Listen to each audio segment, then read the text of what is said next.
ठाणे महानगरपालिका हद्दीतील दिवा प्रभाग समिती अंतर्गत अनधिकृत शाळांचे जाळे हे वाढतच चाललेले आहे.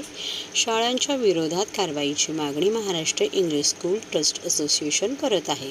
ही संघटना याबाबतचा पाठपुरावा गेल्या 3 वर्षापासून करत आहे. गेल्या 3 वर्षापासून शिक्षण विभाग व संबंधित विभागांशी वारंवार पत्रव्यवहार करून तसेच संबंधित अधिकाऱ्यांना भेटून दिवा प्रभाग समितीतील 40 अनधिकृत शाळांवरती कारवाई करण्याची मागणी त्यांनी केली होती. मात्र या शाळेवरती कोणत्याही प्रकारची कारवाई अद्याप झालेली नाही. एवढेच नव्हे तर पालिकेच्या भ्रष्ट अधिकाऱ्यांच्या आशीर्वादाने 2024मध्ये दिवा प्रभाग समिती क्षेत्रामध्ये आणखीन 23 अनधिकृत शाळा या राजरोसपणे सुरू करण्यात आलेल्या आहेत. दिवा परिसरामध्ये एकूण 63हून अधिक अनधिकृत शाळा सुरू आहे. शासनाच्या वतीने या अनधिकृत शाळांना दंड देखील ठोकण्यात आलेला आहे. एकूण 50 कोटी इतका दंड अनधिकृत शाळांना ठोकण्यात आलेला आहे. मात्र दंडाची अद्याप वसुली झालेली नाही.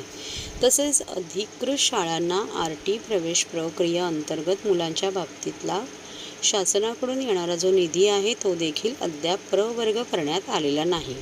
त्यामुळे अधिकृत शाळा संस्था देखील त्रस्त झाल्या आहेत.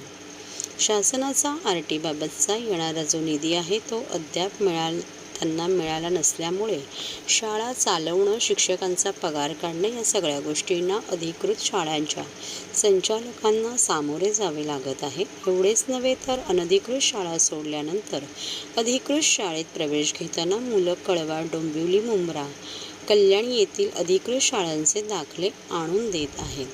त्या संपूर्ण गैरप्रकाराला आळा घालण्यासाठी Maharashtra English school trust association यांनी ठाणे महानगरपालिकेतील शिक्षणाधिकाऱ्यांची भेट घेण्याचा प्रयत्न केला. तसेच त्यांच्या मागण्यांचं निवेदन देखील दिलं. लवकरात लवकर मागण्यांची दखल न घेतल्यास मेस्टाने भविष्यात तीव्र आंदोलन करण्याचा इशारा देखील दिला आहे. साहेब, काय सांगाल? तुम्ही महापालिके मुख्यालयासमोर आंदोलन केलेलं आहे, काय विषय आहे नेमका? जोरात बोल. विषय हा दिव्यातील अनधिकृत शाळांबद्दलचा आहे. मागील 3 वर्षापासून आम्ही मेस्टा या संघटनेच्या वतीनं अनधिकृत शाळांबद्दल निवेदनं देत आहोत. गेल्या 3 वर्षापूर्वी दिव्यामध्ये साधारणतः 43 शाळा या अनधिकृत होत्या, पण मागील 1 वर्षामध्ये त्याची वाढ होऊन 63 शाळांपर्यंत ती पोहोचली. शासनानं थातूरमातूर कारवाई करून त्या शाळा बंद करण्याचं असं नाटक केलेलं आहे. आज देखील अस्तित्वात त्या शाळा चालू आहेत. आमच्या शासनाला मेस्टा या संघटनेच्या वतीनं विनंती आहे की तुम्ही मुलांचं नुकसान करून घेऊ नका. मुलांना दर्जेदार शिक्षण देणाऱ्या ह्या शासकीय अनुदानित शाळा आहेत, स्वयंमातसहित शाळा आहेत की ज्या उत्तम असं चांगलं असं शिक्षण दिव्यामध्ये देण्याचा प्रयत्न करतायत. पण अनधिकृत शाळांमुळेच हे दर्जेदार शिक्षण विद्यार्थ्यांना मिळत नाही. आम्ही अनेक वेळा शासनाला अधिकाऱ्यांच्या वतीनं निवेदनं दिली, आमच्या वतीनं निवेदनं दिली अधिकाऱ्यांना, पण त्या निवेदनाला नेहमीच केराची टोपली भेटलेली आहे. आज मेस्टा या संघटनेच्या वतीनं आम्ही आंदोलन करून शासनाचं लक्ष वेधण्याचं काम करत आहोत.